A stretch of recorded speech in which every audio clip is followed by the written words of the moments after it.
my fiancé slapped me hard in front of everyone, just to save face. That same day, I deleted all his contact information. Everyone was in disbelief. I grew up with Antonio. From the age of 6 to 24, I followed him like a shadow for a full 18 years. On the day I was leaving the country, he stopped me, his voice filled with a confusion I had never heard before. Why? Just because I hit you? I looked him straight in the eyes and said, word by word, yes, just because you hit me. Hello. Everyone, welcome to my channel. Subscribe us to read wonderful stories every day. Now the story begins. When that slap came down, my world suddenly went quiet. Antonio's palm carried a sharp, whistling wind, a dull thwack echoed. My left cheek instantly jerked to the side, a metallic taste flooded my mouth, and my eardrums buzzed as if a swarm of bees were beating their wings inside my skull. I staggered, bracing myself against the desk, my fingertips trembling. My left cheek first went numb, then burned with a searing pain as if branded by a hot iron. When I looked up, I saw Antonio's hand still hanging in the air, his knuckles white. My childhood sweetheart, my fiancé, is now standing up for his female secretary and just slapped me in public. Antonio froze for a moment as he realized what he had done, but his expression quickly hardened with anger and impatience. Doreen, can you stop making a scene? Someone in the office let out a low chuckle, while more people remained silent. Watching the drama unfold, Elsie's chestnut curls shimmered with a honey-like gloss under the light. She leaned against Antonio's side, a curve forming on her crimson lips. Antonio, don't be so harsh. Look how scared you've made them. Your little sister is about to cry. Antonio heard this, his jawline tightening, the anger in his eyes still burning. Doreen, this is the company, not your home. Will you ever stop? His voice was like ice, and the office echoed with scattered snickers. I touched the wetness at the corner of my mouth, unable to tell if it was blood or tears. For 18 years, I had seen all his bad temper, but I never knew he could hit so hard. Amid the mix of shame, grievance, and resentment, I dug my nails deep into my palms. Antonio wanted to say something more, but I didn't want to hear it anymore. As I turned around, grabbed my bag, and rushed out through the glass door, I heard whispers behind me. My God, if I were her, I wouldn't have the face to stay at the company any longer. I didn't know where to go, but I didn't want to go to work anymore. I don't want to stay and face those people at the company either. Actually, Antonio has never been patient with me, but this is the first time he's hit me. Not only that, this is the first time in my life I've ever been slapped. When I moved into the new home at the age of 6, Antonio was squatting in the hallway playing with a toy car. Sunlight slanted in through the window at the end of the corridor, stretching his shadow so long that it just reached the tips of my toes. We lived next door to each other, sharing a small garden between our houses. My mom always said that Antonio and I were like two little saplings growing up facing each other across the door, destined to walk side by side in the future. It's just that this tree of his has always grown taller and straighter than me since we were young. So, all these years, I've been the one constantly chasing after him, but we also had a time of innocent closeness. The winter of 2nd grade was especially cold. The Jimmy in the back seat stuck his chewed gum on my ponytail, and I heard the classroom erupt in shrill laughter. Later, I cried, and the homeroom teacher smoothed things over by saying, "It's because you're pretty that boys want to tease you. He just wants to play with you, so stop crying now." Those words were even more disgusting than the gum stuck in my hair. That day after school, I cried all the way home. Antonio's dad, after finding out, he called his son who was doing homework. "Antonio, go check out class 2, grade 2 tomorrow." The next day during the break, the scene of Antonio kicking open our classroom's back door is something I remembered for a full 15 years. He pounced on Jimmy like a little leopard, his fist slamming onto the other's desk with a dull thud. "Listen." He grabbed Jimmy by the collar, his voice still carrying a child's milky tone. "Doreen is my sister. If you dare bully her again, I'll kill you." He left, still smiling as he patted my head reassuringly. From then on, I became the little tail that Antonio couldn't shake off. In middle school, after playing soccer, he always wanted to go get ice cream with his teammates, and I would hug my backpack and squat by the field until the sunset stretched our shadows long. He'd grumble as he picked me up, "Doreen, are you a piece of sticky candy?" But he would still break the strawberry popsicle in half and give me a piece. He really hated being told that he had a tag-along wherever he went. Once during an alleyway game, his brother teased. Antonio brought his wife along, and he got so angry he threw all his marbles down the drain. But the next day, when I had a fever and didn't go to school, he skipped class and climbed over the wall to my house. He tossed little notes through the window, scribbled with crooked jokes. In high school, I caught Antonio stealing glances at me countless times, when I was biting my pen solving math problems, when I tucked stray hairs behind my ear, even when I dozed off with my head on the desk. His gaze was like the wings of a summer cicada, lightly brushing past before swiftly darting away. Antonio, I suddenly turned around, just catching his gaze before he could look away. How do you solve this problem? His pen clattered onto the desk, the morning light streamed through the window, making his flushed earlobes almost translucent. He fumbled to pick up the pen, his hair brushing against the back of my hand. Just substitute this X into. His voice grew softer and softer, fading into an indistinct mumble. I rested my chin on my hand and watched him. The boy who once fought for me without batting an eye would now tremble at my slightest approach. Outside the window, magnolia petals drifted onto the open textbook in front of him. On the night our parents proposed an arranged marriage, he pulled me into the fire escape stairwell. The motion sensor light flickered on and off. His palm was sweaty, yet he gripped my fingers so tightly it hurt. Think carefully, his voice strained. You're still young. What if you meet someone better in the future? I stood on tiptoe and covered his lips. Antonio brother is the best person in the world. He shuddered all over. Then suddenly pressed me against the wall and kissed me. In the darkness, I traced the scar on the back of his neck, a mark left from shielding me from falling debris back in 8th grade. That night, moonlight filtered through the iron bars, dappling our bodies with its glow. It made me mistakenly believe we were in love. After graduating from university, I joined the group and became a subordinate of Antonio. Just as we were about to get engaged, Elsie appeared. She was the new intern at the company and also Antonio's secretary. On her first day at work, she brought coffee for every colleague and said with a smile, "Please guide me well in the future, everyone Tilda." The coffee was suddenly stopped right in front of me. Oh my God, she covered her mouth and laughed.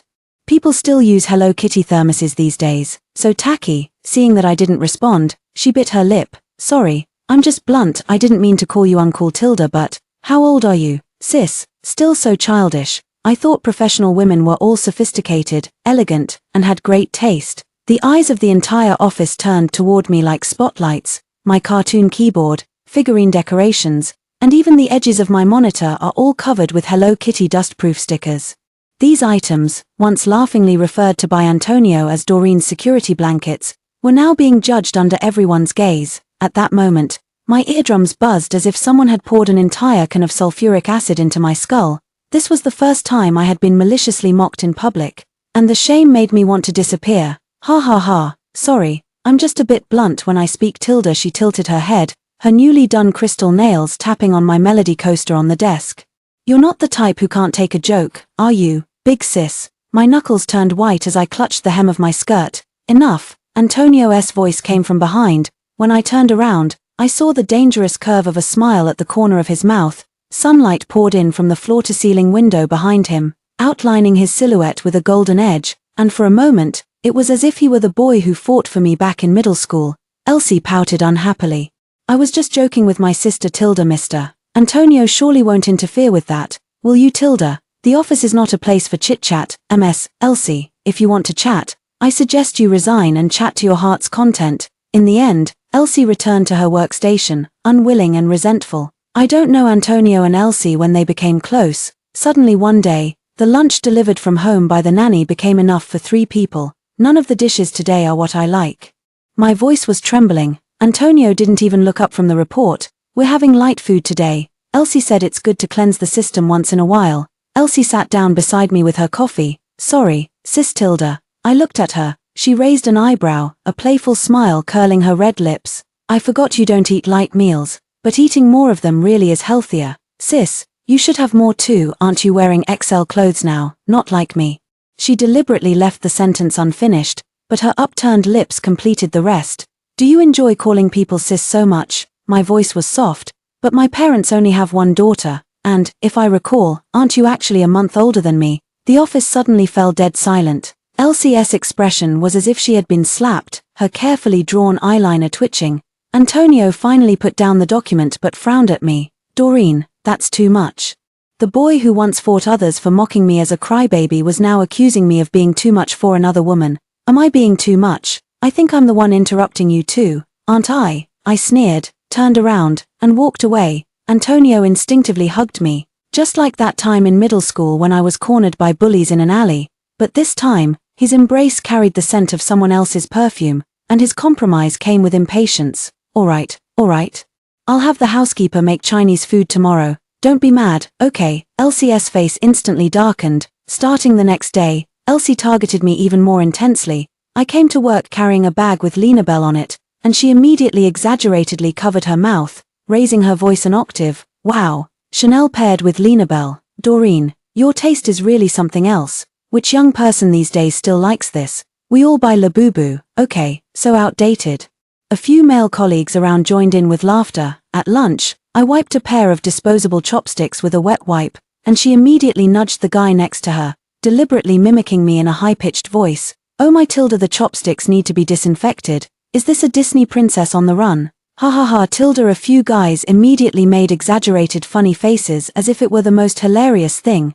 During the company's annual desk reshuffle, I was moving my monitor, my arms aching. And I paused to catch my breath. Elsie immediately slammed the table and stood up, shouting like a street performer. Look, the Disney princess on the run can't move it. Is there any knight willing to rescue the beauty? She and that group of male colleagues laughed hysterically, and some even openly took photos and videos. Antonio would initially frown and say softly, all right, don't go too far, but Elsie would always giggle and act coquettishly, oh, it's just a joke. Doreen is usually too uptight, I'm just trying to make her a bit more extroverted. Antonio fell silent for a moment, then surprisingly nodded in agreement. She really is a bit introverted. Are all girls these days so delicate? Elsie immediately laughed and punched him playfully. Hey, don't tar everyone with the same brush, I'm not like that. Antonio smiled, his eyes filled with admiration. My heart felt as if it had been tightly squeezed. Yes, Antonio always thought I was delicate. Overly sensitive and introverted. In his eyes, liking anime was childish, being clean was obsessive, and not talking much was being introverted. But all of these were things he used to indulge, until that day, I finally snapped. That spring festival, I went to Sonia for a vacation with my parents. The sea breeze was gentle, the sunlight was intense, and I had a great time. So when I returned after the holiday, my skin had tanned to a honey color. In the past, whenever I got tanned, I would just stay indoors for half a month to regain my fair skin, so I didn't pay much attention to it. On the first day back to work, I walked into the office wearing a pink knit sweater. Elsie's gaze coiled around me like a venomous snake. Oh my God, she suddenly raised her voice, dramatically covering her mouth. Doreen, how dare you wear pink when you're this dark? Her laughter was sharp and piercing, like nails scraping across a blackboard. Ha ha ha ha, I'm dying of laughter. You don't look like a Disney princess at all. Since when does Disney have a princess as dark as you? After saying that, she turned to the boy beside her and winked. Look at her, she looks like an ugly duckling now. A few boys couldn't help but chuckle. I froze in place, blood rushing to my head.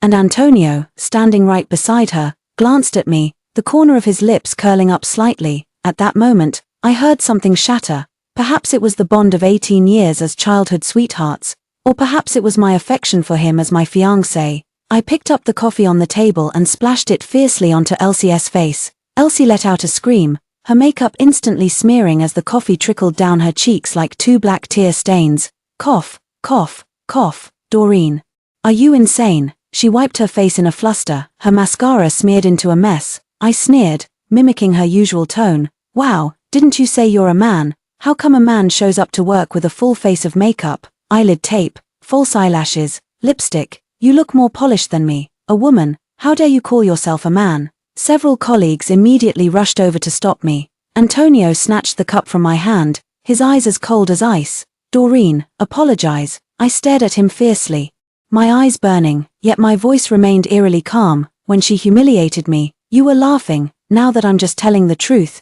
you want me to apologize? He frowned, as if scolding a misbehaving child. Don't act like a spoiled kid. Arguing is one thing, but throwing coffee at someone is your fault. You did wrong, so you should admit it. Haha, I'll admit to your dad. The air froze for a second. The next second, his palm struck my face hard, slap, amid the ringing in my ears. I heard Elsie's triumphant sobs, the whispers of my colleagues, and the 18 years of childhood friendship shattered by this slap. I slowly raised my head and looked at the boy who once fought for me. Antonio, you're something else, I said softly. We're done. The sound of me slamming the door startled the motion sensor light in the entryway. I rushed into the room and rummaged through everything like a madwoman, the Little Prince figurine on the top shelf of the bookcase. The pink hoodie he gave me buried deep in the closet, the faded movie ticket stubs in the drawer, everything that carried Antonio S. mark was roughly shoved into a cardboard box by me. Plop, a glass star jar fell from the bookshelf and shattered all over the floor. It was the 365 stars that Antonio stayed up all night folding for my 18th birthday. Inside each one was written, "Antonio likes Doreen." I stared at the glittering fragments scattered all over the floor and suddenly burst into laughter. I picked up the heavy cardboard box, carried it outside, and threw it into the trash bin, startling a few sparrows into flight. After finishing all this, my parents still hadn't returned, so I called my mom. "Mom." My voice was frighteningly calm. "Call off the arranged marriage. I've broken up with Antonio." When Mom came back, I was holding an ice pack to my face. She took one look and gasped. Her well-maintained hands trembling. "Who hit you?" I buried my head in her shoulder, breathing in the familiar scent of laundry detergent on her, and suddenly began to sob like a child. Antonio's indifference, Elsie's mockery, and those piercing stares in the office. All the grievances burst forth like a dam breaking. After hearing the whole story, my mother, who is usually gentle and elegant, didn't even care about her image and rushed out immediately. Antonio's mother opened the door still wearing an apron, holding flowers she was about to arrange. "What's going on here? Your son hit Doreen for an intern." Mom's voice was like ice. "Search your conscience and tell me. Our family has never wronged yours, my Doreen. From childhood to now, I've never laid a finger on her." Antonio. Mom's defense came intermittently. "Antonio, that child definitely didn't mean it." My mom didn't want to listen and cut her off. "No need to say more. Let's call off the engagement between our families." That night, Mom held me as we sat on the bay window. The familiar scent of jasmine on her reminded me of when I had a fever as a child. She would hold me like this all night long. "Mom," I buried my face in her shoulder, my voice muffled. "Am I being too selfish? Will it affect your business?" Mom gently stroked my hair. "It would be a lie to say it hasn't had any impact. But sweetheart, these aren't things you need to worry about. Just focus on being happy every day. If the sky falls, your dad will be there to hold it up." The next day, Antonio's knocking was as urgent as a rainstorm pounding on the door. When I opened the door, he stood under the dim yellow light of the eaves, his chest heaving, still clutching that cardboard box soaked by the rain. "Doreen," his voice was hoarse. "What madness is this again?" I silently lifted my face, letting him see the fierce palm print on my left cheek. After a night, the slap he had given me on the face had worsened, the bruise spread beneath the skin, 5 finger marks tinged with purple, like a shameful brand imprinted on the flesh. Antonio's pupils suddenly constricted. "You, how could?" He reached out, his fingertips pausing just before touching my cheek. I didn't use that much force. I let out a cold laugh and avoided his touch.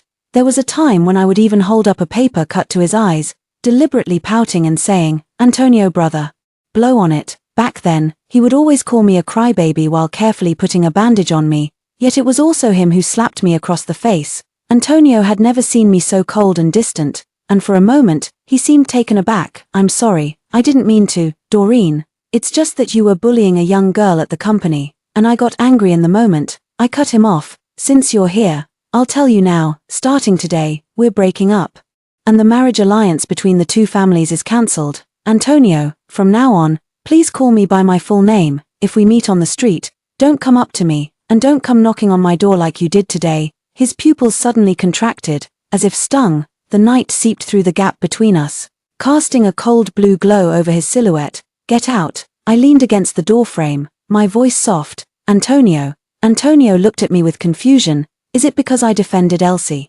Or because I slapped you?" Emotions I couldn't read churned in his eyes. "Doreen, when did you become so petty? It was just a slap. If you want, I'll let you hit me back." "Antonio." I slowly pried his fingers from the doorframe. "It's not about the slap, it's that you chose to side with the person who bullied me, and I don't want you anymore." The hallway motion sensor light suddenly went out. Before the darkness swallowed us, the last thing I saw were his red-rimmed eyes. They overlapped with the boy who fought for me and got hurt, yet smiled and said it didn't hurt. Antonio stood still, the cardboard box thudding to the ground. A glass star rolled out, refracting shattered light under the lamp. Antonio's expression froze on his face, as if he didn't recognize the person before him.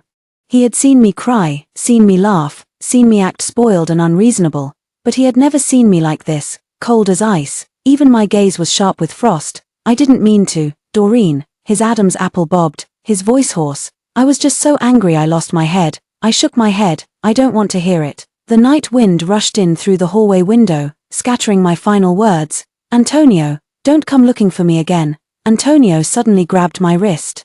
His grip so tight it felt like he might crush the bone. His eyes were terrifyingly red, like a cornered beast provoked. Is it worth it? He gritted his teeth. For just one slap, you're going to erase 20 years of affection. Doreen, when did you become so unreasonable? I watched his furious expression calmly, suddenly remembering that year in 9th grade when a male classmate harassed me, and Antonio also had a cold face as he beat the other until he begged for mercy. Now, this look of his was actually to condemn me. It is worth it, Antonio. I say it is worth it, so don't be ungrateful, I replied. Antonio suddenly laughed, a sound colder than the night breeze. Fine, very well. He released my hand. Break up it is. Then, Doreen, you've got guts. I hope you won't come crying back to beg me. As he turned to leave, he knocked over a potted plant in the hallway. The sound of the shattering pot triggered the motion sensor light in the garden.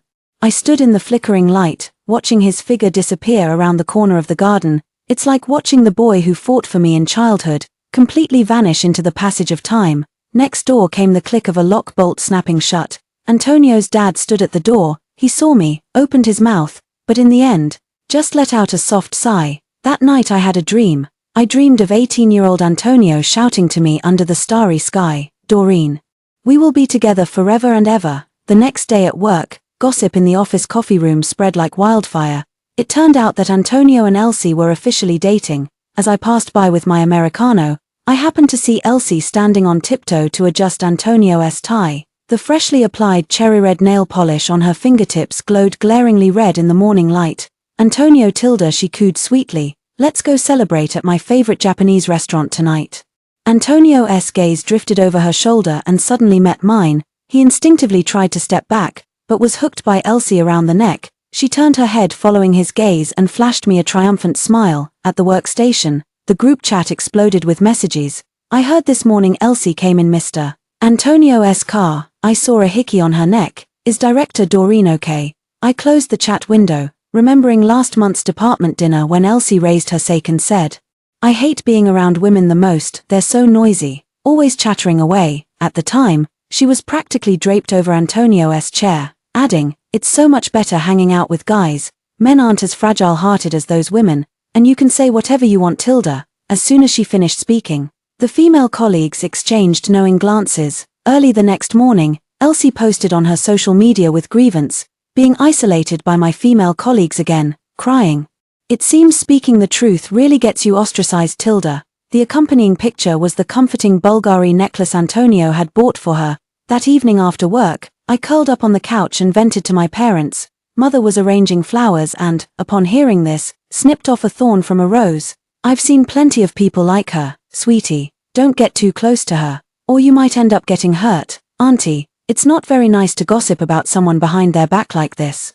Antonio's voice came from the entrance. He was holding the lychees Antonio's dad had asked him to deliver, but his eyes were as cold as ice. The living room suddenly fell silent, leaving only the sound of scissors snipping flower stems. Looking back now, perhaps from that moment on, my image in his eyes became that of a narrow-minded gossip, and Elsie was the genuine and unaffected white moonlight in his heart. It was only later that I heard the gossip from other colleagues. It turned out that, at some point, he had already developed a deep friendship with Elsie. Elsie could make PPTs, and indeed made them beautifully. The animations were smooth, the layout was exquisite, and even the data visualization that Antonio found most troublesome was made crystal clear, whereas, when I used to revise his proposals, I couldn't help but nag, the logic here is off. That color scheme is too glaring. Elsie doesn't know how, she only knows how to lean in close to the screen.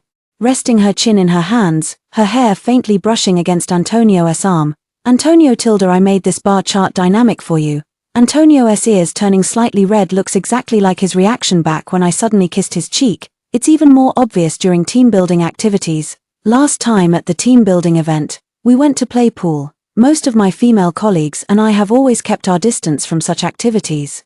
While Elsie's impressive feat of clearing the table in one shot drew cheers from all the male colleagues, Antonio's buddies hooked his shoulder and teased, Antonio really knows how to have fun, way better than your delicate little princess. I accidentally saw their private messages too. Elsie sent an exaggerated crying emoji. Comfort me. Director Doreen scolded me again today QAQ. Antonio replied, ignore her, she's probably on her period again, after a department meeting once. Elsie openly sat on Antonio's lap, twirling his tie with her fingertips. We're in a proper relationship Tilda, unlike some people, who only got engaged by clinging stubbornly thanks to being childhood friends. She suddenly looked at me. By the way, you don't think I was talking about you, do you? Antonio did not push her away, he just looked at me with an unfamiliar gaze, as if examining someone he disliked. At that moment, I finally understood. Childhood sweethearts can't compare to a sudden encounter, 18 years of companionship lost to 3 months of infatuation. Someone glanced at me secretly, their eyes filled with pity and curiosity. After all, the whole company knows that Director Doreen, who used to only smile for Antonio, has now become the backdrop for his new romance. I didn't say a word and went straight back to my desk, lowering my head to revise the report. Antonio's cold snort came from the conference room door. I never looked up, yet I could feel his gaze like an unextinguished cigarette butt, burning against the top of my head. Later, their affectionate act grew more and more intense. Elsie slipped a strawberry hair tie onto Antonio's wrist, the pink elastic digging into his suntanned skin like some kind of ownership mark. Occasionally, the sound of passionate kisses echoed in the fire escape, and once the cleaning lady stumbled upon it, making the whole building aware. After work, she would always link arms with him, and he would smile indulgently. How strange. The scenes that once made my heart tremble now seem like a poorly made idle drama. Until one day after work, Antonio cornered me in the parking lot. He carried the scent of the perfume Elsie often used, yet his expression was so complex it felt unfamiliar. Doreen, his voice was hoarse. Let's make up, I sneered and refused outright. Antonio's fingers clamped around my wrist like iron pincers, his palm scorching hot, the force so great it nearly crushed the bone. His breath was heavy, the bitter scent of coffee wafting across my face. Yet his eyes were like those of a cornered beast on the verge of collapse. Doreen, his Adam's apple bobbed, his voice suddenly softening. I was wrong, I was only with Elsie to make you jealous. Let's make up. Okay, as long as you agree, I'll break up with her right away. I laughed. Antonio, what does he take me for? A backup plan he can summon at will? I abruptly pulled my hand back. Antonio, listen to me. The elevator dinged open, and Elsie rushed out, her face deathly pale. She wasn't wearing any makeup, clutching a lab report in her hand. When she saw us, her tears instantly overflowed. Antonio, the baby, our baby is gone. Antonio's expression instantly froze. He let go of me and turned to help her, but she shoved him away fiercely. Are you satisfied now, Director Doreen? Elsie sobbed, throwing the miscarriage report in my face. The paper cut my cheek like a blade. It's all because you made me work overtime yesterday. Now my and Antonio's baby is gone. Are you finally satisfied? Antonio's hand clamped around my wrist like a branding iron. I could even feel my pulse throbbing in his palm. His gaze was terrifyingly sinister, as if he wanted to devour me alive. Why, did you do it on purpose? I didn't, believe it or not. Doreen, he rasped. When did you become so vicious? I lifted my foot and kicked hard at his knee, my high heel leaving a grey mark on his tailored trousers. I said I didn't, and get away, don't touch me. Just as Antonio loosened his grip in pain and was about to grab me again, a hand with distinct knuckles suddenly intervened. Slender fingers rested casually on Antonio's wrist. Yet it instantly made him change his expression. Sir, a clear voice carried an undeniable sense of pressure. Forcing a lady is not gentlemanly behavior. I looked up abruptly, meeting a pair of smiling, peach blossom eyes. Barry, he is the legendary senior from the law school, the sharp-tongued debater who left his opponents speechless in debates. Senior, I stood frozen in place. After the university debate finals 3 years ago, we never crossed paths again. I never expected to meet again under such circumstances. Barry curved the corner of his lips and suddenly leaned close to my ear. Doreen, my junior, cooperate a bit. At the moment his warm breath brushed over my earlobe, he suddenly exerted force with his hand. Antonio grunted and released his grip. Without waiting for Antonio to react, I drove off directly. Through the rearview mirror, the last scene I saw was Barry blocking Antonio with one hand adjusting his cuff. Looking both noble and dangerous, like a snow leopard guarding its territory. The next day during the team-building event, I wasn't feeling well. The sunlight was harsh and blinding. I walked at the back of the group, my back already soaked in cold sweat. When dark spots began to blur the edges of my vision, I realized something was wrong. The moment my knees hit the gravel road, gasps of surprise echoed around me. Doreen, a familiar scent rushed toward me. Antonio's arm wrapped around my waist with such force it nearly crushed my ribs, his fingertips trembled, yet his voice feigned calm. "Skipped breakfast again, didn't you?" The circle of colleagues suddenly fell silent. Elsie stood 3 steps away, her freshly done nails digging deep into a plastic water bottle. The sound of plastic unnervingly sharp. "Let go." I pushed against his chest, struggling. The heartbeat beneath the fabric was rapid and heavy. "I can manage on my own, let go of me." Antonio suddenly reddened around the eyes. "Do you have to be like this?" His voice was lowered to a near whisper. "Even if you hate me, don't take it out on your own body." In the distance, hurried footsteps could be heard. The accompanying medical staff pushed through the crowd, holding a torn packet of glucose powder. A close colleague of mine knelt on one knee and brought it to my lips, then turned to Antonio with a raised eyebrow. "Mr. Antonio, it seems your girlfriend needs you more."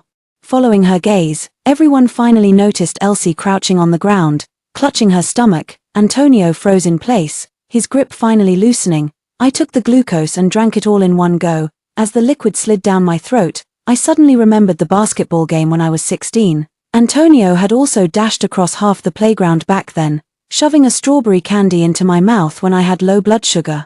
This team-building event ended with a colleague from the HR department seeing me to my doorstep. Mom saw my bruised knee and was so anxious she kept pacing around, insisting on taking me to the hospital for a checkup. I couldn't argue with her, so I went to the nearest general hospital in the evening. The waiting area was empty, with only one figure sitting in the corner. "Junior." Barry looked up, his eyes strikingly bright under the pale light. His knee was wrapped in thick gauze, with dark red bloodstains seeping through the outermost layer, like red plum blossoms blooming in the snow. "What happened to you?" I frowned instinctively. He followed my gaze downward and suddenly laughed. "It's nothing, just a rear-end collision today," a casual tone, as if saying, "Just had a cup of coffee." As the nurse pushed the medicine cart past, I heard her mutter softly, 8 stitches on the knee and still saying it's nothing.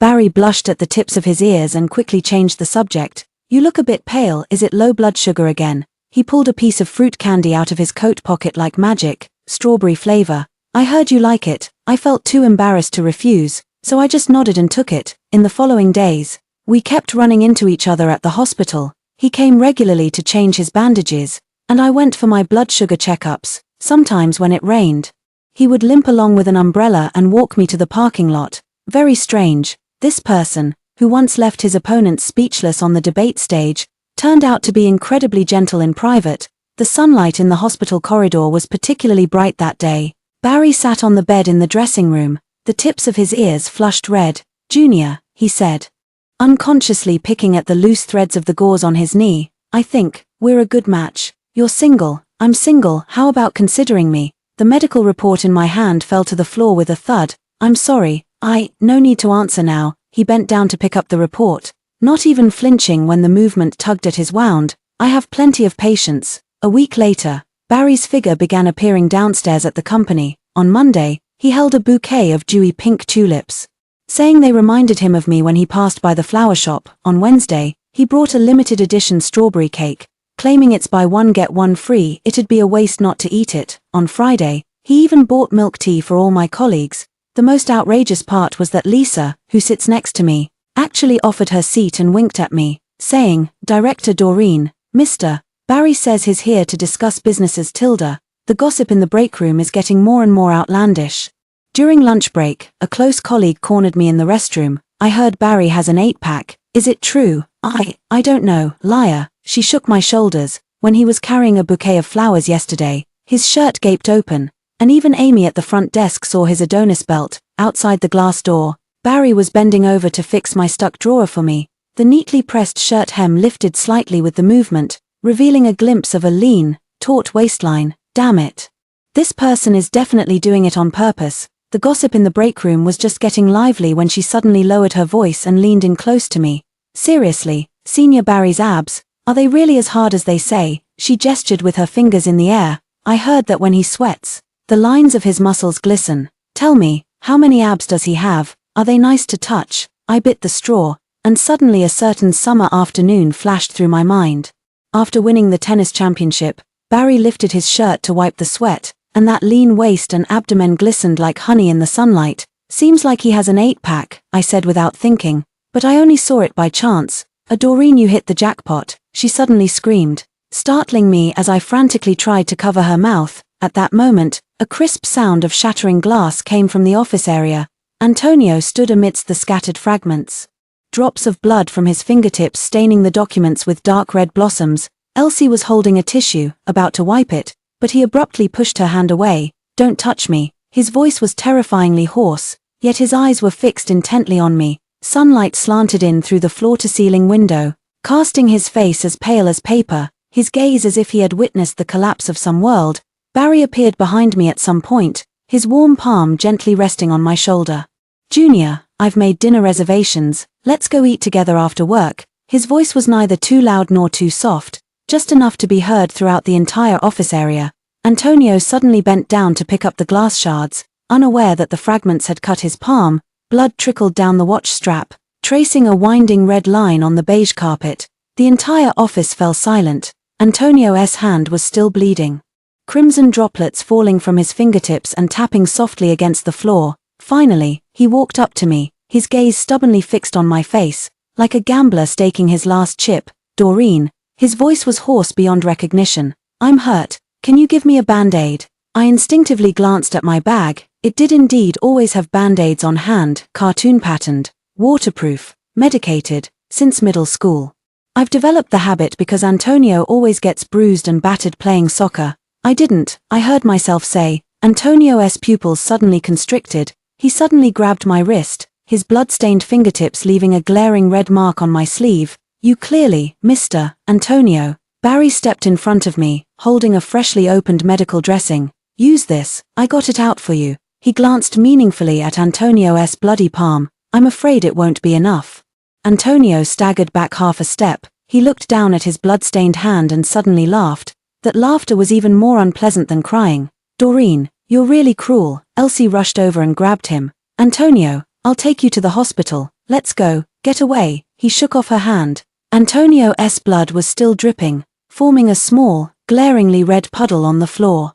I remember a rainy day in 6th grade when Antonio beat up the boy who pulled my hair until his face was bruised and swollen. On the way home, he swung his bruised wrist and said with a grin, "Doreen, you look so ugly when you cry," but he secretly hid his blood-stained school uniform sleeve behind his back. Later, that boy teamed up with some gang members to get revenge on him and pushed him out of a second-floor window. When I found him, he was sitting amidst the shattered glass, clumsily hiding the wound on his arm. "Stop crying, it doesn't hurt, just like a cat scratch." But blood kept gushing from between his fingers, soaking his school uniform sleeve until it could be wrung out. That night, I ran to 3 different pharmacies and bought a whole box of cartoon band-aids. The next day, when I forced his sleeve open, the tips of his ears were flushed crimson. "Doreen, don't you have any shame?"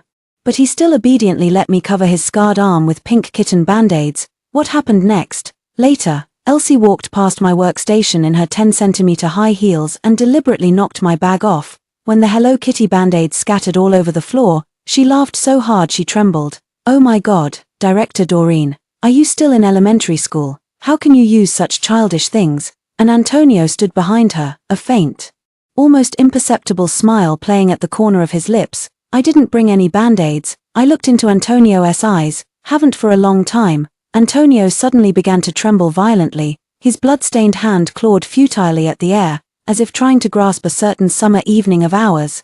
At that moment, I was standing on tiptoe to put a bandage on him, while he looked down at the cowlick on the top of my head and said with a smile, "Doreen, when will you ever grow up, you crybaby?"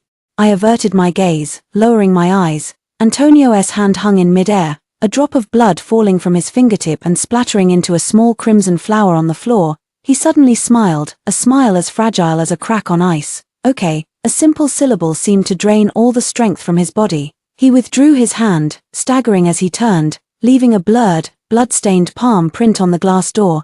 Elsie hurriedly reached out to support him, but he gently pushed her away. I watched his figure gradually disappear at the elevator entrance, suddenly reminded of that same retreating back when he fought for me at 16. Back then, the setting sun stretched his shadow so long, so very long, that it was enough to envelop all of me. But now, the light casts his shadow on the wall, thin as a sheet of paper, ready to shatter at the slightest breeze. Barry silently handed me a wet wipe, and only then did I realize my nails had dug deep into my palm at some point. One day after a meeting, Elsie locked the door behind her and cornered me in the break room. Doreen, she dug her fingertips into her palms. Did you do it on purpose? I stirred my coffee leisurely, the milk foam swirling into a small vortex at the rim of the cup. I don't understand what you're saying. Elsie suddenly grabbed the sugar jar and hurled it at the wall, glass shards scattering near my feet. Stop pretending. Her chest heaved violently, seeing Antonio so lovesick over you that he can't eat or drink. Are you secretly laughing under your covers? I set down the cup, its ceramic base clinked crisply against the marble countertop. Miss, I met her bloodshot eyes directly. You've mistaken two things. First, I said unhurriedly, we broke up long ago. The arranged marriage between our families has been called off. He and I have no connection whatsoever. Second, I turned on the faucet to rinse the cup, the sound of the water drowning out her heavy breathing. I don't want to know about his current situation. Please don't bother me with his matters anymore. After shaking off the water droplets, I pushed aside her rigid body. As the door lock turned, her hysterical scream came from behind. You must be so pleased with yourself. Not at all. I turned to take one last look at her. Doreen, can take it or leave it. Just a man. If you want him, he's yours. The fluorescent light in the break room cast a cold glow on Elsie's face. Her carefully drawn eyeliner had smudged slightly from agitation, making her look like a disheveled calico cat. You think you're so great. Her voice was shrill. You're just banking on the fact that he can't forget you. Elsie, I cut her off. Do you know what the difference is between humans and animals? She froze. Animals will wag their tails and beg for mercy when beaten. I pushed the chair back and stood up. But humans won't. Humans fight back. From the day he slapped me, it was over between us. She suddenly grabbed my wrist, her manicured nails digging into my skin. Stop pretending to be so noble. What would a spoiled, sheltered young lady like you know? I pried her fingers open one by one, watching her newly done crystal nails tremble. Of course I understand. For example, I understand that Antonio sent you to test me. Even more, I leaned close to her ear and whispered, you're feeling pretty awful right now, aren't you? She froze. I smiled. Sent by your boyfriend to test his ex-girlfriend's feelings, must be awkward, right? But don't worry, I meant it when I said we're breaking up. Doreen, never go back to my exes. Go back and tell Antonio. I still stand by what I said. I'm serious. There's really no chance for us anymore. Elsie's expression turned incredibly complex in an instant, a mix of guilt and humiliation from being exposed, along with confusion. After I left, her voice came from behind, tinged with a faint sense of resentment. Doreen, just because he hit you? Yes, just because he hit me, I answered again, still with the same answer. That evening, I received a call from an unknown number. Without giving it much thought, I answered. The breathing on the other end suddenly became so faint that I almost thought the signal had dropped. Doreen. Antonio's voice sounded as if it had been rubbed with sandpaper. I'm sorry, I saw your diary. I gripped my phone tightly, my knuckles turning white. Antonio, the pink satin diary he mentioned was something he had searched half the city to buy for my 10th birthday. At the time, sweat was still beading on his forehead, but he proudly lifted his chin and said, Doreen, from now on, all your secrets should be written in here. When we're old, we'll read them together. So, I heard myself sneer. What are you trying to say now? The rustling sound of paper turning came from the other end of the phone. Antonio's voice suddenly choked up. Page 217. You said that on the day I proposed, you would show me the diary on our wedding night. The neon lights outside the window suddenly blurred into a hazy mess. I fiercely wiped my eyes, only to realize my palm was covered in tears. Antonio, I took a deep breath. Do you know what was written on the last page? Silence on the other end of the phone. It says, I spoke word by word. Today I threw the diary away. Goodbye.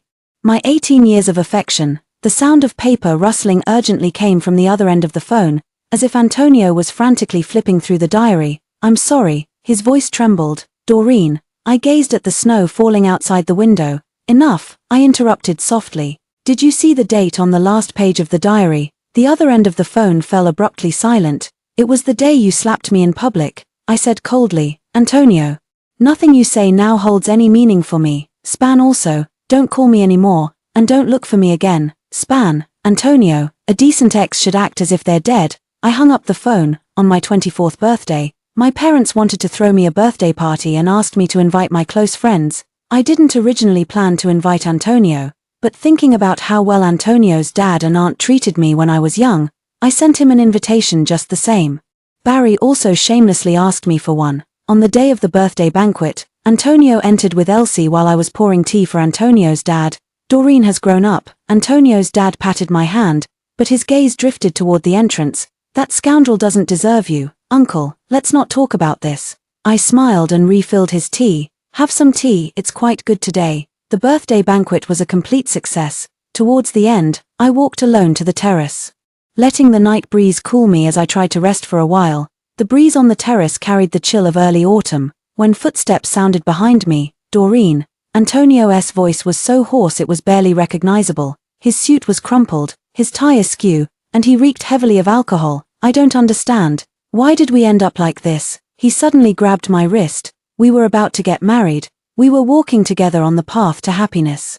The night wind suddenly turned bitingly cold. So you're blaming me? I let out a light laugh. Blaming me for not forgiving you for slapping me? His pupils suddenly contracted, as if stung by my mockery. But why should I forgive you? And that day at the bar, a hint of sarcasm curled at the corner of my mouth. I heard everything. Antonio staggered backward, as if his spine had been ripped out. I heard your bet. I smoothed my sleeve. Too bad you bet wrong. Antonio, a bet is a bet. I turned and walked toward the brightly lit area. Don't make me look down on you. The bar was hazy that day, the smell of smoke and alcohol stinging my eyes. I had just walked outside the private room when I heard Antonio's buddies teasing.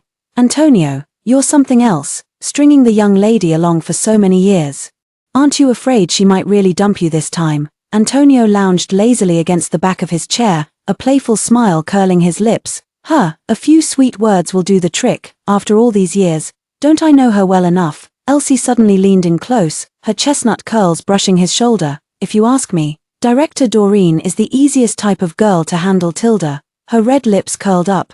Believe it or not, even if you slap her in public, as long as you sweet-talk her afterward, she'll come running back wagging her tail like a simp, begging you not to leave her. I know these love-struck little girls all too well. Everyone teased, saying it couldn't be true. Elsie egged him on. Why not let Antonio brother give it a try? Amid the neon lights and lively atmosphere, Antonio threw back his head and downed his beer to the sound of everyone's laughter. All right, I'll give it a try. He wiped the wine stain from the corner of his mouth, smiling carelessly. 18 years of childhood friendship turned out to be nothing but a bet at his drinking table. At that moment, the bitter liquor seemed to seep into my chest. On the balcony, Antonio's face was as pale as paper. You heard? He staggered forward, trying to grab my hand. Doreen, I was drunk that day. It was just a joke at the drinking table, not to be taken seriously. A joke, not to be taken seriously. I took a step back, the night breeze scattering the embers on my skirt.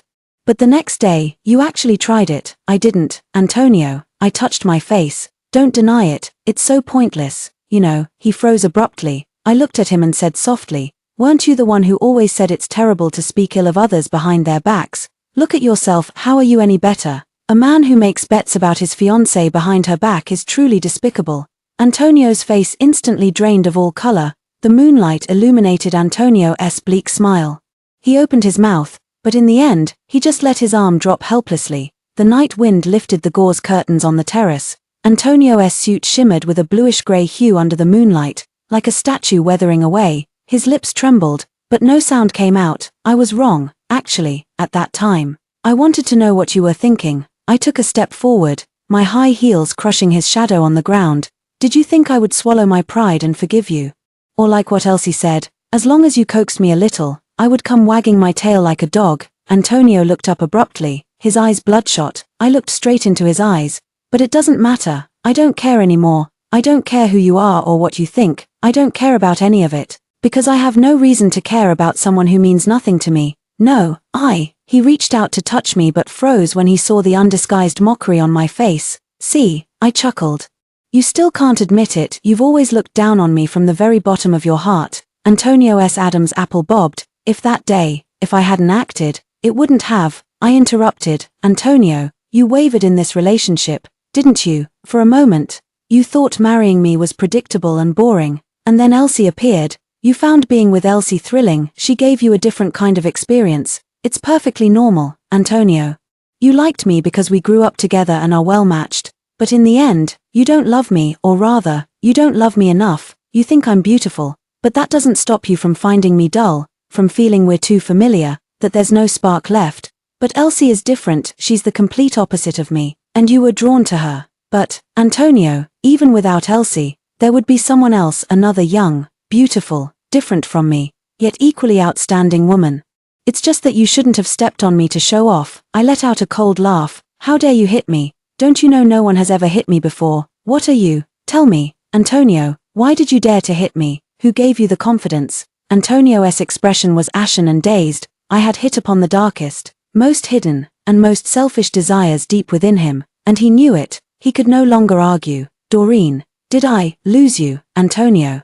I took one last look at the boy who grew up with me. It wasn't me you lost, it was yourself. As I turned around, the glass door of the terrace reflected the figure of Antonio kneeling on the ground.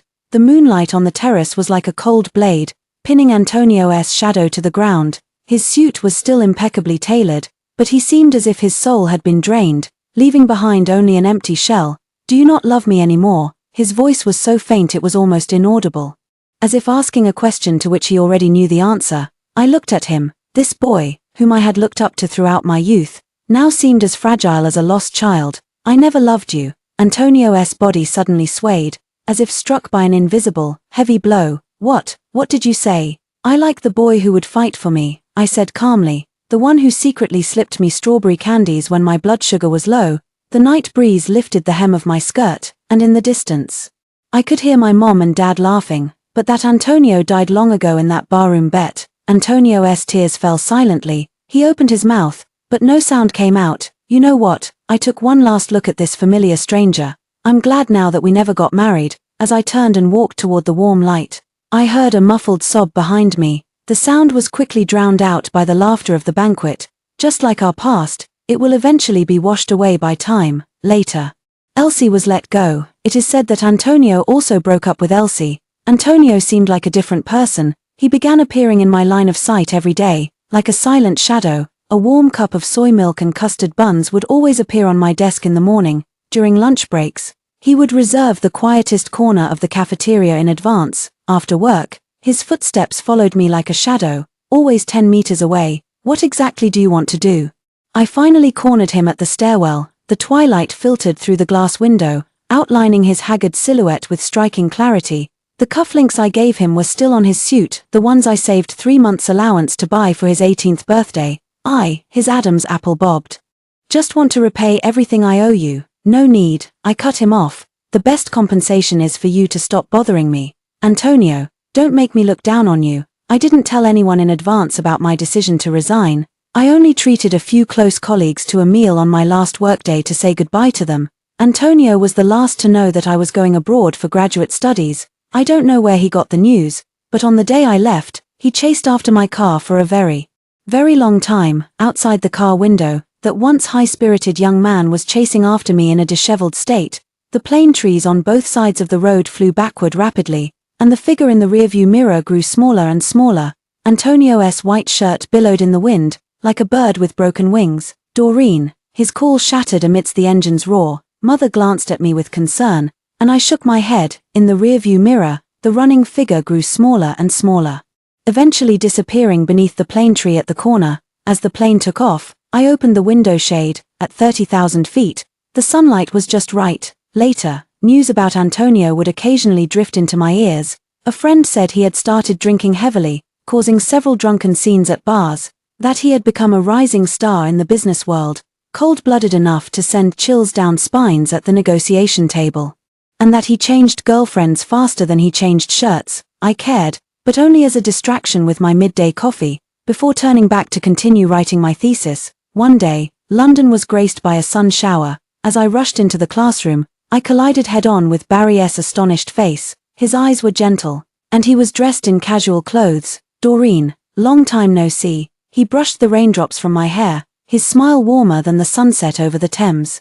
May I pursue you this time? During those 2 years abroad, every time my birthday came around, an anonymous package would arrive. Sometimes it was almond liqueur I had mentioned once in a friend's circle. Other times it was a limited edition art book I had liked on Instagram, and once, it was a bottle of orange-scented hand cream identical to the one I used in my childhood. I took them all but didn't touch them, just piled them up in the corner. The rainy season in Cambridge is always long.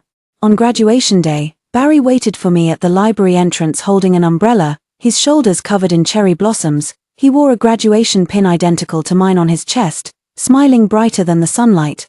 Doreen, how about considering dating your senior? I looked at his trembling fingers, nervous as could be, and couldn't help but burst out laughing, nodding in agreement. Later, we ended up working in the same office building, every day. He found new ways to send things to my office. Sometimes it was hot cocoa, other times handwritten notes, and the most extravagant time, he even sent 999 roses. The unopened gifts in the storage room were finally discovered by Barry one weekend. He crouched in front of the cardboard box for a long time, then suddenly looked up. Should we throw them away? I thought for a moment and nodded. He stood up and hugged me, carrying a faint scent of cedar. Forget it, it'd be a waste to throw them away. How about we donate them to an orphanage? After a long, long time, one day Barry suddenly pointed at the phone screen and exclaimed, "Look, in the last photo, the recipient children were holding dolls and smiling brightly, and that once carefully wrapped gift box was now lying quietly in the child's hand, covered with innocent fingerprints." Outside the window, the first snowflake of the year landed on the windowsill. Barry's kiss gently landed on the top of my head. "Happy birthday, Doreen." Well, happy birthday to me. Story 2. Everyone thought I had a crush on Benjamin. After he lost a game of truth or dare, they egged me on to kiss the heartthrob from the neighboring school in his place. I trembled nervously, my breath catching. "Jade, it's just a kiss. It won't kill you. What are you afraid of? Don't worry. Even if you kiss Benjamin, he'll understand you." Benjamin teased me casually. "Yeah, Jade, do me a favor." He had made up his mind, knowing that I, being always conservative, wouldn't agree, but I whispered softly, "Okay." Benjamin slightly darkened his expression and curled his lips. "All right, 3 seconds, not a second less. See, I told you she'd do anything for Benjamin. Benjamin is really something. How did he tame Jade?" Under their smug gazes, I slowly walked toward Cliff, stood on tiptoe, and planted a kiss on his lips. Benjamin has been around and seen it all, but tonight, he lost a game in the private room and chose truth. Someone asked him if he had ever had a crush on me in the past 3 years. Everyone wore expressions of eager anticipation, ready for drama. Benjamin was stunned at first, then quickly raised an eyebrow and smiled. "Who are you talking about?" "Jade, a crush." His words made everyone burst into laughter. Only 2 people at the entire table fell silent. I was sitting at the very edge, and next to me was Benjamin, and beside him was Cliff. Cliff is the captain of the basketball team at the school next door. Today's dinner was organized by Benjamin after the game. I begged him to bring me along. Throughout the meal, I remained silent, feeling somewhat out of place with everyone else. It wasn't until someone realized this was a dinner for the basketball game, not the usual drinking gathering. Only then did they stop and continue eating, drinking, and playing games. Benjamin slouched lazily in his chair playing a game and lost again. This time, he chose truth or dare. The note told him to kiss the person on his left for 3 seconds. To his left was Cliff. Everyone looked at Cliff, who showed no expression on his face and calmly continued eating. Benjamin hugged Cliff and said, "Bro, you don't mind if I kiss you, do you?" The usually aloof Cliff paused with his chopsticks, smiling faintly. "I do mind." The crowd started teasing them. "Benjamin, Cliff doesn't like men. You could find a woman to take your place." "Just Jade then. Would she do anything for you?" I fell silent. "Jade, a kiss won't kill you. What are you afraid of? Don't worry, even if you kiss him, Benjamin would understand." Benjamin said to me flippantly, "Yeah, Jade, do me a favor." He had made up his mind, knowing that I, being conservative, would never agree, but I whispered, "Okay." Benjamin looked slightly displeased, curling his lips. "All right, 3 seconds, not a second less. See.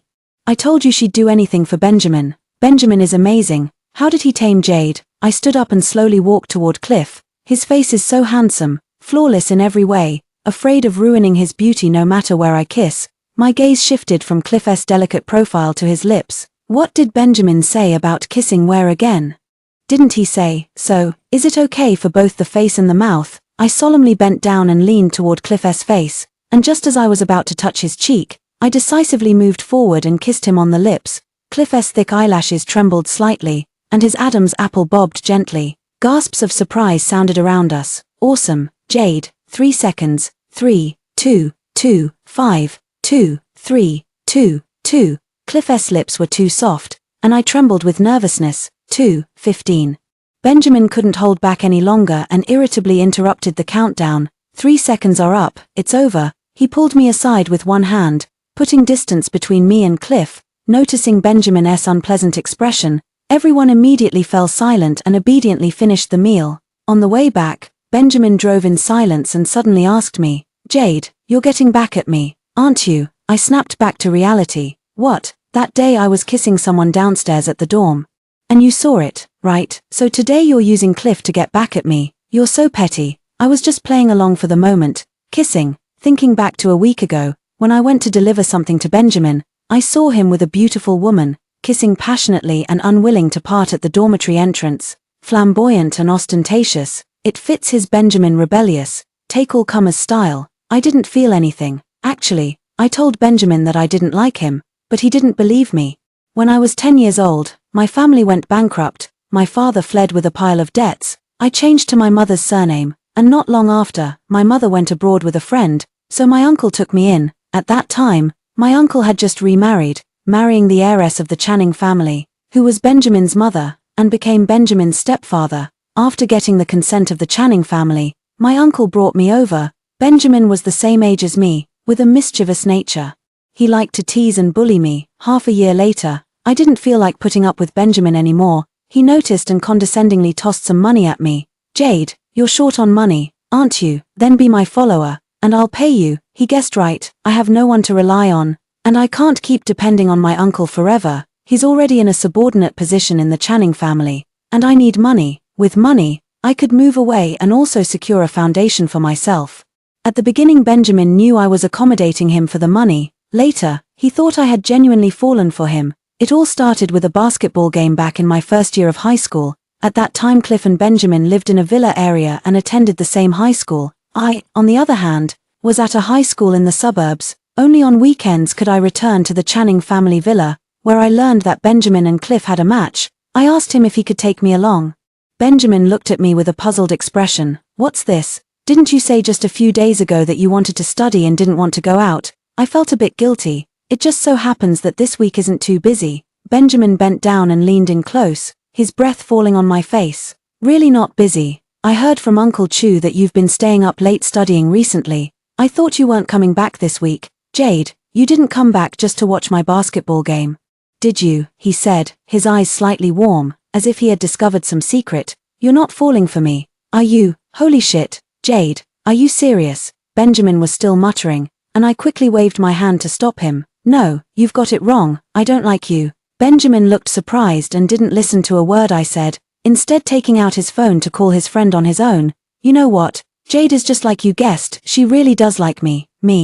She dropped 3 places in her grades this week, stayed up late studying for a week, and even made time to come back just to watch my basketball game. I'll honor my bet. You guys pick the place to eat. I just found out that Benjamin's friend said I listened to him so obediently. It can't just be for the money. Must have a crush on him." At the court, I didn't glance at Benjamin the entire time. I kept a careful watch on Cliff instead. He wore a light-colored jersey, his fingers gripping the ball with strength and elegance, and when he jumped, you could see his lean waist beneath the jersey. I lowered my head, afraid that someone might notice. Actually, no one would associate me with Cliff, nor did anyone know that during the summer vacation when I was 15, I sneaked out in the dark to rummage through the trash bins in the villa area. The trash bins here weren't particularly dirty. They often contained all sorts of flowers, as well as discarded old bags, clothes, and jewelry. You might even come across something almost brand new. It could fetch a good amount of money if you sell it. When I reached the last trash can,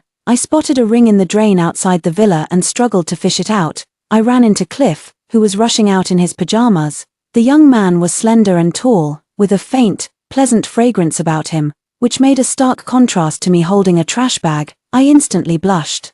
He breathed a sigh of relief when he saw the ring on my hand. Turning to me, his expression showed no sign of surprise. He asked, slightly out of breath but with sincerity, "Sorry, but could you sell this ring to me? My parents were arguing and just threw the ring away. I thought it was lost for good. I can buy it from you. If it weren't for you, it might have been washed away." This might be the first time Cliff noticed me, but I've known about Cliff since I came to this villa area. He is too outstanding, so outstanding that he always hears his aunt praising him. Unlike our peers, sensible, obedient, excellent in grades, and always well-planned, neither the arrogance of Benjamin, nor the domineering of his friend. I handed the ring to Cliff, but realizing it was too dirty, I took out a tissue to wrap it for him. "For you, thank you." Could you wait for me to go get my phone? I'll transfer the money." "No need." After saying that, I hastily packed the things I had picked up from the ground and fled as if escaping. Sometimes I feel awkward and out of place with Cliff.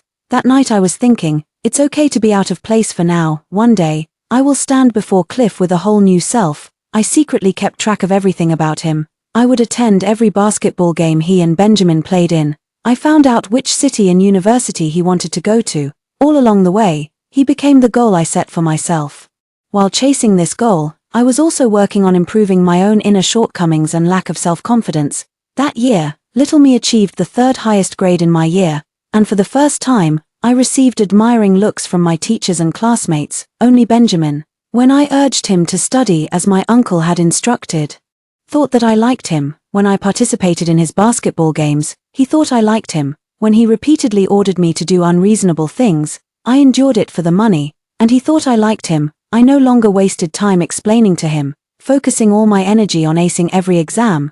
After the college entrance exam, I got into a university in Hangzhou as I wished, right next to Cliff's school. Unexpectedly, Benjamin also came to Hangzhou. The three of us were not in the same school, but we were all concentrated near the university town, not far from each other. Throughout the freshman year, I didn't see Benjamin very often. It was only when my uncle couldn't reach Benjamin that I went to relay messages, or when he had a basketball game at Cliff's school that I would go over.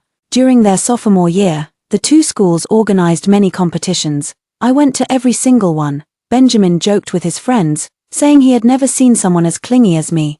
Benjamin saw that I wasn't speaking and slammed on the brakes. "Jade, you don't think you can win my attention this way, do you? You think I actually care? The reason I'm angry is entirely because of Cliff. Do you even know what kind of person he is? If you want to piss me off, you should at least pick someone else. I don't even like you. You think Cliff would?" I didn't reply. From the very beginning, I never expected Cliff to like me. The affection of youth is just my own affair. Back then, I only wished for both myself and the one I liked to become better, not to keep him by my side. Besides, Benjamin has said even harsher words. I didn't feel much of a stir. I didn't think too much at the time. Didn't think too much. Everyone was just teasing you. And you actually kissed him, Benjamin said, taking out his phone with a cold laugh.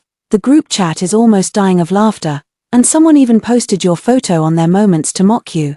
He mockingly held the phone up to my face. Right now, Cliff is searching for this person overnight. You know why he's looking? He's embarrassed after being kissed by you and wants someone to delete the WeChat post. I saw in Benjamin's small group chat, the person who posted on WeChat had a dog head avatar, and he replied with a trembling emoji. "No way, just kidding. Cliff wouldn't really come after me, would he?" "Probably. You're done for. Taking a sneaky photo is one thing, but making it so high definition, the whole class knows about it now, and they're all gossiping. I heard it was his first kiss. Getting kissed by Jade was one thing, but you had to post it on your social media, making it known to everyone. You're dead, doghead." Alright, I deleted it. Doghead. Wait, what's going on with Cliff?" Benjamin snorted and casually sent a question mark on his phone.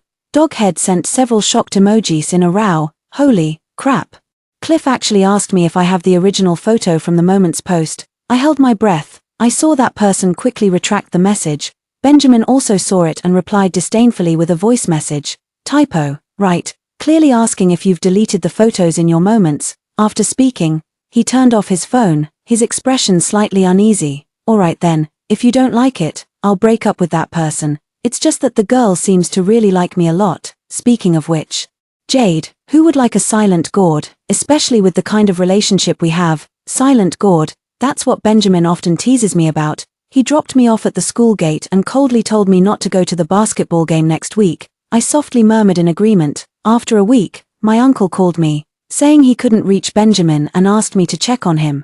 For the first time, I refused my uncle's request, using illness as an excuse, and gave him Benjamin's roommate's contact information. My uncle didn't think too much of it and just told me to get more rest. At night, just as I was about to sleep, I received a message from Benjamin. "Jade, you did that on purpose, didn't you? I saw you full of energy buying stuff on the snack street at noon, and in the afternoon you complain that you're sick. If you just want to see me, there's no need to pretend to be sick. Come downstairs." I sighed and looked up at the ceiling. I figured it was probably my uncle, worried about me, who sent Benjamin to check on me. All these years, I've only shared good news and hidden the bad. Maybe saying I was sick made my uncle think it was something serious. Wearing a coat, I went downstairs, Benjamin, tall figure, leaning lazily against the tree with his arms crossed. Seeing me, he suddenly handed me a bag of medicine, grinning smugly. "Jade, you know I have a mixer tonight, right? You pretended to be sick to stop me from going to the mixer, and now, you got what you wanted." Seeing that I didn't react, he grabbed my wrist and forcefully hung the medicine bag on my hand. "I've made up my mind to explain things clearly. Sorry, I didn't expect my uncle to send you. When I said I wasn't feeling well, I just didn't want to help my uncle look for you." Benjamin's smile froze on his face, and he frowned in confusion. "What do you mean?" "What I mean is, we're both adults now. Let's just mind our own business. From now on, I won't be responsible for relaying my uncle's messages, and you don't need to come see me either." Benjamin's expression suddenly darkened. He tightened his grip on my wrist, his voice turning colder. "Fine, Jade, all these years, if it weren't for you begging me, I wouldn't have kept bringing you along. Playing hard to get has its limits." I struggled to break free from his grip. "I'm not playing hard to get." Benjamin stared into my eyes, reverting to his usual carefree demeanor, and let out a scoff. "Fine, then there's no need for us to meet again." After saying that, he turned and walked a couple of steps, then suddenly looked back. "Jade, don't you regret it?" I thought Benjamin would block and delete me within a few days. His social media feed made a high-profile announcement about his relationship with a junior student. The two sat in a restaurant, with the junior intimately leaning in to wrap her arms around Benjamin's neck. Beside them was a large, vibrant bouquet of roses, and the cake was inscribed with "Happy Birthday, Baby." Benjamin has dated quite a few girlfriends over the years, but this is the first one he's announced on social media. Below the post, mutual acquaintances were quick to like and comment, and there are those teasing me. This time Benjamin is serious. Jade might cry herself to exhaustion in the bathroom. On such a joyous day, why bring her up? If I remember correctly, Jade is having her birthday today, isn't she? Don't mention it. If you bring up irrelevant people again, Benjamin will lose his temper in a moment. It just occurred to me that today is my birthday. In previous years, my uncle would occasionally remember, but he's very busy and has to balance my relationship with the Channing family. I understand a birthday is just about getting 1 year older, nothing particularly special. After a moment of daze, my roommate Karen's voice came from behind. "Jade, is today your birthday?" Karen is a local, with a baby face, very cute, and has a cheerful personality, which is in stark contrast to me. I turned off my social media feed and looked back. "Yeah, just remembered." She hurriedly got up and changed her clothes. "How can we just stay in the dorm on your birthday? Come on, let's go eat." Along the way, Karen was on the phone with her boyfriend arranging where to eat and discussing what gift to buy me. She didn't give me any chance to refuse. She took me to a Chinese restaurant behind the university town. "Jade, I invited my boyfriend, and he brought his roommate along because he was afraid it might be awkward. You don't mind, do you?" I looked up at the restaurant in front of me. "It's fine. What do you all like to eat?" "I'll go order." "No need. They're here. Everything's already arranged. Just enjoy the meal tonight." Karen held my arm and led me into the private room. Sitting across was her boyfriend, and next to him, surprisingly, was Cliff. When I saw Cliff, my heart skipped a beat. Karen pulled me to sit down and enthusiastically introduced me to her boyfriend Duke, and Duke's roommate Cliff. I always knew Karen's boyfriend and Cliff went to the same school, but I didn't know they were roommates. I greeted them politely, and Duke pushed the menu over to me. "Jade, see if there's anything else you'd like to eat." Cliff loves spicy food, so he ordered a few spicy dishes. "If you don't like them, feel free to order something else." I glanced at the menu. Everything was to my taste, and said gently, "I can handle spicy food too. Let Karen order some more dishes." Duke laughed. "Then you two are really a match. Both Karen and I don't eat spicy food." After ordering, Karen pulled Duke away to get the cake for me. She gave me a meaningful look, signaling me to help take care of Cliff in the private room. Soon, only Cliff and I were left in the private room, quiet down, and I can almost hear the sound of my own breathing. I slowly lift my head. Cliff is wearing a casual black t-shirt today. At this moment, he's looking down at his phone, his eyes cool yet gentle. Seeing some message, he leans back lazily, a faint smile tugging at his thin lips. With that movement, his shirt accentuates his well-defined abs. I hurriedly avert my gaze. I've watched Cliff grow up all along, yet when did the boy from back then start taking on the appearance of an adult? From across came the sound of Cliff putting down his phone, and he calmly called out to me, "Jade." I suppressed my fluster and looked up. Cliff's eyes lifted slightly, his voice deepening. About that day, care to give me an explanation. Explanation. The day I kissed him, that's right. That dare didn't specify where to kiss. Kissing the cheek would count. Kissing the hand would count too. Kissing the mouth would probably count too. I smiled awkwardly. For that dare, I thought it had to be a kiss, like on the lips. Reading novels, it always seems to be a kiss. After saying that, my voice trailed off. Cliff nodded and hummed in agreement, then said, "That night I was going to take you home, but they said Benjamin took you away. They also said you did it just to piss off Benjamin." "No," I quickly denied. "It has nothing to do with Benjamin. Our relationship isn't what you think," Cliff said in a slightly lowered voice. "What I think? Well, actually everyone has misunderstood. I don't like Benjamin." "Then who do you like?" Cliff lowered his voice and cut me off bluntly. I stared at Cliff's damn face and almost blurted out that I liked him. "No one." Cliff let out a meaningful "oh." "Do you remember we've met before?" He said he saw me many times in high school, but I was always by Benjamin's side. "Is that so?" Back in high school, did Cliff also notice me, because of Benjamin? Karen brought me a cake and 2 gifts when she came back. One is for her and Duke, and another one is for Cliff. Just now, Cliff sent it to Duke, asking him to pick it up. Karen and the others sent a scarf. Cliff's gift was a necklace engraved with 2 letters AN. I didn't understand, thinking it might just be part of the design. During the meal, Duke enthusiastically introduced Cliff. He even mentioned how, during his last meal out, he was kissed by a girl in the middle of a game. I heard this and choked, coughing until my face turned bright red. Karen became interested and looked at Cliff. "Really? Could she have a crush on you?" Cliff stood up, poured a glass of water, and placed it in front of me, a smile playing at the corner of his lips. "Jade was there that day too. It was probably just a coincidence," Karen exclaimed excitedly. "Jade, such juicy gossip. And you didn't tell me when you came back." "Duke, by the time I found out, the photos had already been deleted. I really want to see who's so impressive." This was our Cliff's first kiss. I felt my face burning as if on fire. Cliff effortlessly changed the subject. And I didn't dare look at him again the whole time, afraid that the little secrets in my heart would be seen through. After finishing the meal, it started to rain a bit. Karen and Duke still had plans, so they asked Cliff to give me a ride. "No, it's fine. I can go back by myself." Cliff held the umbrella over my head. "Let me take you. It's on my way anyway." Cliff and I walked one after the other toward the school. To save time, I led Cliff down a less crowded path. "Will you have enough time to get back if you see me off?" "Yeah, I rented a place off campus," Cliff said as the rain grew heavier. He took a step closer to me, and a crisp, refreshing scent drifted over. I felt my body stiffen, afraid I might accidentally bump into him. Cliff suddenly stopped, with one hand in his pocket and the other tilting the umbrella toward me. He lowered his gaze and said, "Jade, do you really enjoy watching basketball games?" Like it.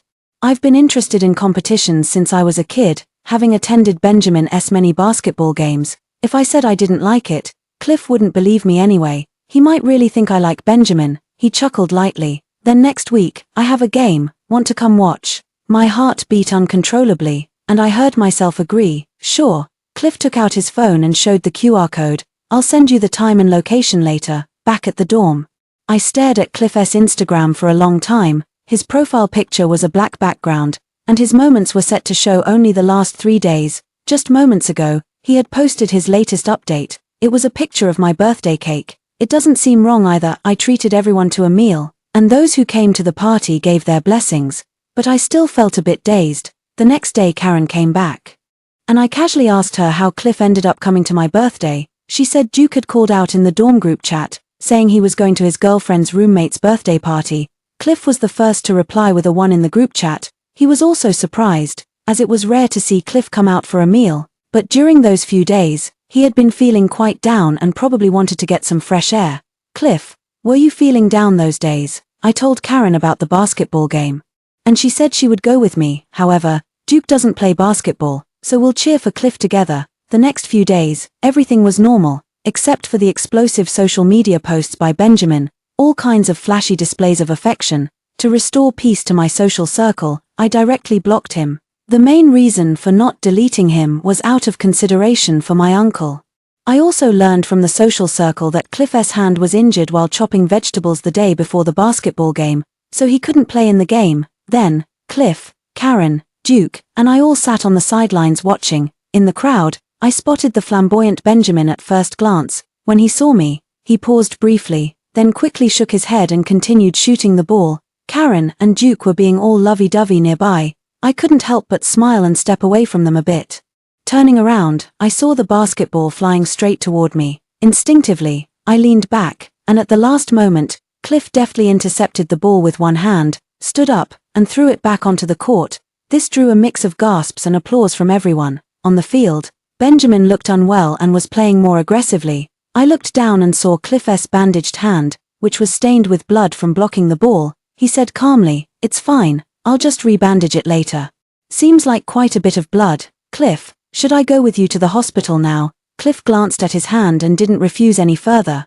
"All right." We took a taxi to the hospital, and it wasn't until the bandage changed that I realized the wound on his hand was quite deep.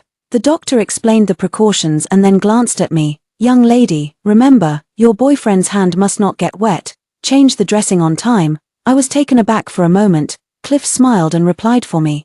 "Got it, thank you, doctor." On the way back, he told me that he faints at the sight of blood. I thought I had misheard. Really, I had some unpleasant experiences when I was young, and I get a bit lightheaded at the sight of blood. So, Jade, could you please help me change the bandages for a while? How could I possibly refuse? "Okay, don't worry, I'll come by every day after class to help you change it." I followed Cliff back and got familiar with where he lived. Only then did I realize it wasn't far from my dorm. It was a well-known residential complex in the area, great environment, convenient transportation. His apartment was a large flat converted into a 2-bedroom, 1 living room layout, simple and tidy inside. For 3 days in a row, I went straight to Cliff's house after class, and Karen sensed something was off, saying I was up to something. She even asked Duke to help find out more about Cliff. I felt a bit guilty. "It's just that he blocked the ball for me, which made his wound reopen." "Really? That's it?" Karen laughed. "Jade, let me tell you, this Cliff is pursued by many people. You're in a prime position to get close to him. Make sure you seize the opportunity." I was puzzled. How do I seize it? Of course, by doing everything you can to win him over. First, don't confess your feelings. Cliff is the type who gets too many confessions. You have to gradually capture his heart step by step. For example, when you're changing his bandages, suddenly gaze at him with deep affection. I froze. Affectionate and tender, right, the kind that's moist in the eyes, innocent. Me, after Karen left, I stood in front of the mirror, wondering what an affectionate, tender, and moist look should be like. After practicing for half an hour, the person in the mirror looked too abstract, so I decisively gave up. I bought some fruits and ran into Cliff's friend Benjamin downstairs at his place.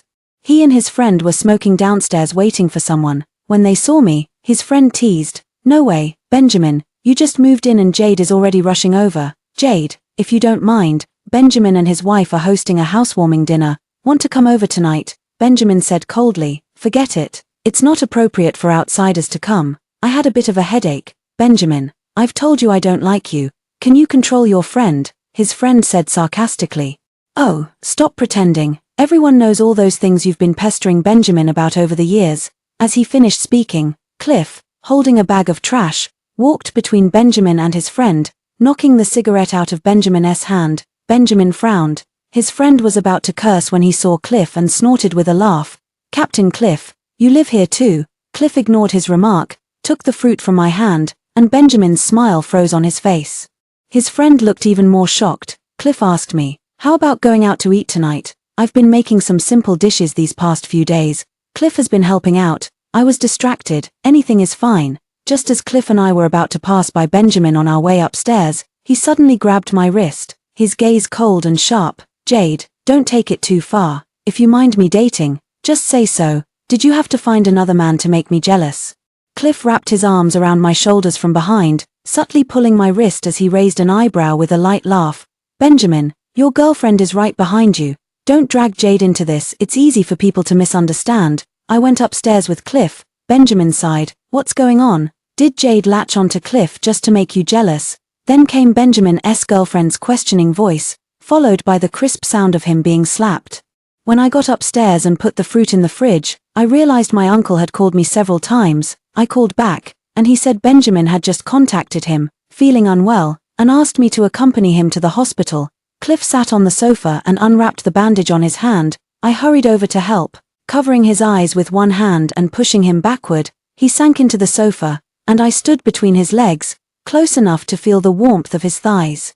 Only then realizing we were a bit too near. Don't look, I'll change in a moment. Cliff didn't respond, asking softly, are you going? I made him close his eyes with my hand, then crouched down to change his bandages. I'm not going. Benjamin is an adult, he has a girlfriend and brothers. Why does he need me to accompany him?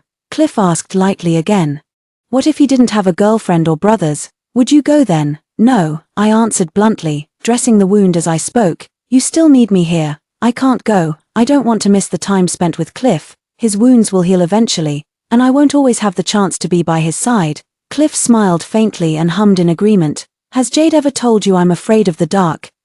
He slowly opened his eyes. When I was a child, my parents always argued late at night, blaming, complaining, and because it was a marriage of convenience, they were tied together by shared interests and couldn't separate. I don't like the night. Cliff spoke in a flat tone, his lowered eyelashes hiding the color of his eyes. His expression was unreadable, as if he were merely recounting someone else's story. My bandaged hand stiffened, and my breath tightened. Cliff, actually, everyone has their own struggles. What happens between our parents is their own issue, we can't help them solve it. There's no need to worry about the issues they chose to procrastinate on. Procrastination issues, Cliff repeated softly, his gaze dazed as he stared at the sofa. Jade, has anyone ever told you that you're really good at comforting people? I breathed a sigh of relief and laughed. No, I don't have many friends. I only met Karen when I got to university, after carefully bandaging Cliff. My phone started ringing again. My uncle was calling me. Xiaoyu, I don't know what's wrong with Benjamin either. He keeps saying none of his friends are available, so he asked you to come over. Your aunt is really worried. She was so anxious she wanted to fly over immediately, but Benjamin stopped her. Uncle is asking you. Could you please go check on him? I met Cliff's gaze and made up my mind. Uncle, I just ran into Benjamin. He's fine. Cliff stood up and leaned close to my ear. Gentle and polite. Hello uncle, my name is Cliff. I'm a friend of Jade. If you're worried, I can go with her to check it out. Uncle was taken aback. Cliff, oh, alright. Please go as soon as possible. I'll send the address to Jade's phone. The address Uncle sent was outside Gate C of this residential complex. Benjamin hadn't left. When Cliff and I arrived, Benjamin was sitting gloomily under a tree, with a slap mark still visible on his face. His girlfriend and his brother are both not around. Seeing us, he ignored Cliff, stood up and approached me, took a deep breath. The atmosphere was heavy. Jade, I broke up with her. Yes, I admit I posted on social media just to provoke you. I admit, you getting close to Cliff really got to me. You succeeded. Let's forget everything that happened before and start over. Benjamin, unlike his usual careless self, looked at me with narrow, obsessive yet earnest eyes.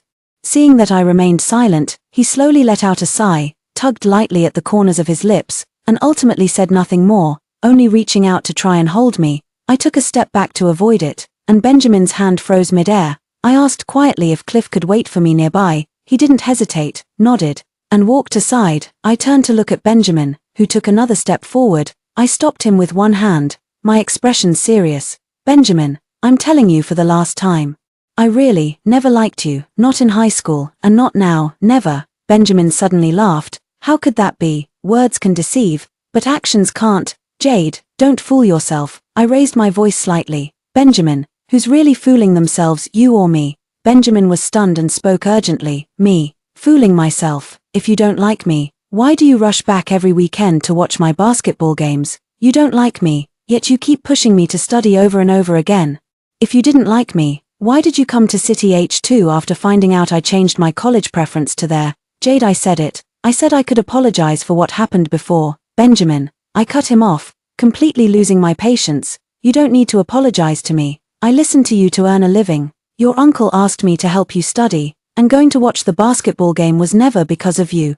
Benjamin, his eyes darkened completely, his fists clenched tightly.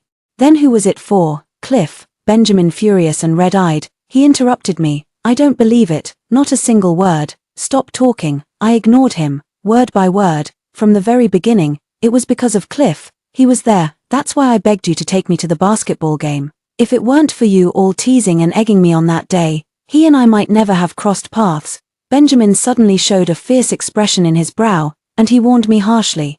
What kind of person is Cliff? His family has already arranged a marriage alliance for him. Do you think he'd even look at you? He's paying attention to you now, just because he wants to sleep with you. I raised my hand and slapped Benjamin across the face, saying coldly, Don't project your own filth onto everyone else. Liking Cliff has always been my own business. I never insisted on being with him. But no matter who I end up with, it will definitely not be you, after leaving. I went to eat with Cliff, and he took me back. He didn't ask me what I had talked about with Benjamin the whole way. When we reached the dormitory building, we said polite goodbyes. Cliff seemed to hesitate, smiled, and spoke in a low voice. Jade, good night. Back in the dorm, I called my uncle and told him that Benjamin was fine. Finally, I told him that I planned to move out of Channing's house. He vaguely sensed something and didn't ask further. He didn't even mention Cliff. Xiao Yu, you've always been careful since you were little, and your uncle believes in you. Make sure to take good care of yourself, and if you have any problems, contact your uncle anytime. I will. Thank you, uncle. Your luggage will be brought over by your uncle during the summer vacation. Alright, now, there are still 2 months until summer vacation, and during this time, I need to take on more part-time jobs to save money. I had some savings before. But without working and just waiting to use them up, I don't feel secure enough. When the time comes, I'll move all the things from Channing's house over, and I'll also need a small place to store them. Karen knew I was looking for a place and got Duke to help me. We quickly rented a ground-floor apartment with a small courtyard in an old residential building nearby. The building is quite old, but the previous tenant, an upper-class woman, had decorated it very cozily. It also fit my budget. At home, I invited Karen and Duke for a meal. Karen tentatively asked me, Jade, why didn't you invite Cliff? He seems a bit busy lately. Busy he may be, but I feel he would come if you invited him. Duke chimed in, yeah, when class ended, he heard I was going out and asked about it. I said I was going to your place for dinner, and only then did I realize you hadn't invited him. You too. I laughed. It's nothing. I just didn't want to bother him. The doorbell rang at that moment, and I thought it was the landlord delivering something. When I opened the door, I saw Cliff. He looked as if he had just taken a shower, wearing a black pullover shirt. Water from his damp hair trickled down his refined brows and eyes, his gaze dark, his thin lips pressed tightly together. Everyone inside the room was stunned when they saw Cliff. Cliff smiled faintly as usual. I happened to be out for a night run and passed by. I remembered Duke mentioning you were moving today, so I came to congratulate you. After I finished speaking, I noticed a pile of things on the floor, from all kinds of daily necessities to meat and vegetables. Thank you. Have you eaten? Cliff stared at me seriously. No, I'm starving right now, Duke quipped. Perfect timing. We just started eating. Karen and Duke only took a few bites before excusing themselves, saying they had something to attend to. Cliff helped tidy up the things we bought and insisted on washing the dishes in the kitchen. He was already quite tall, and in my small one-bedroom kitchen, he looked particularly out of place. My heart inexplicably started racing non-stop. Standing by the door waiting for Cliff to finish washing the dishes, I thought I should see him out, after a while. He wiped his hands and strode over to me with his long legs, suddenly leaning down to hug me tightly, his warm breath hitting my neck. My entire body stiffened, and I didn't dare to move at all. Cliff slowly took a deep breath and murmured after a long pause, Jade, I've been suffering from insomnia for a long time and haven't been sleeping well. I heard what you and Benjamin said that day. I know it's very likely that you were just using me as an excuse to deceive him. So after talking to him, you ignored me, I blurted out anxiously. I like you. Cliff held me tight and murmured, is it true or not? Jade, even if it's a lie, just deceive me for this moment. It's true, Cliff, from the very beginning. It's you I've liked. Every basketball game I watched, coming to Hangzhou for college, asking Benjamin to take me out for meals, it was all to see you. I simply threw caution to the wind and said it all in one go. Cliff fell completely silent. His breathing growing heavier. I called his name softly a few times. He lost his voice. Jade, is this how you really feel? Understood. His hands holding me slowly loosened, his beautiful eyes looking down at me, thick lashes gradually glistening with moisture. He spoke word by word. As luck would have it, Jade, I like you too, very, very much. After hearing Cliff's voice, my mind went completely blank. Half a month after we learned of each other's feelings, Cliff told me. Why did he always think I liked Benjamin? In high school, he didn't know I was just being Benjamin's sidekick to earn money, but I overheard Benjamin's friends saying multiple times on the court that I had a crush on Benjamin. Later, more and more people found out, saying I wouldn't miss any of Benjamin's basketball games. Cliff had observed it many times, never missing a single instance. Later, Benjamin made a last-minute decision to change his college application, so I also came to Hangzhou. A group of people confirmed this speculation. Even Benjamin's college classmates knew about it. Cliff said his emotions were often fluctuating during that period. Did I ask him if he ever thought I might like him? He said he didn't dare to think so, didn't dare to give himself hope. Back in high school, Cliff wanted to add me on WeChat when I was picking up a ring, but I hurried away in a rush, seemingly not wanting to pay him any attention. I asked him when he started noticing me. He thought for a moment and said, "A long time ago, it was during another sleepless night," as he stared blankly out the window, that he saw me wandering around the neighborhood. I seem to have an endless supply of energy, as long as it's the weekend, either helping others find their lost puppies, or taking care of children with no parents to look after them. At night, even finding time to rummage through the trash bins. Back then, I was thin and small.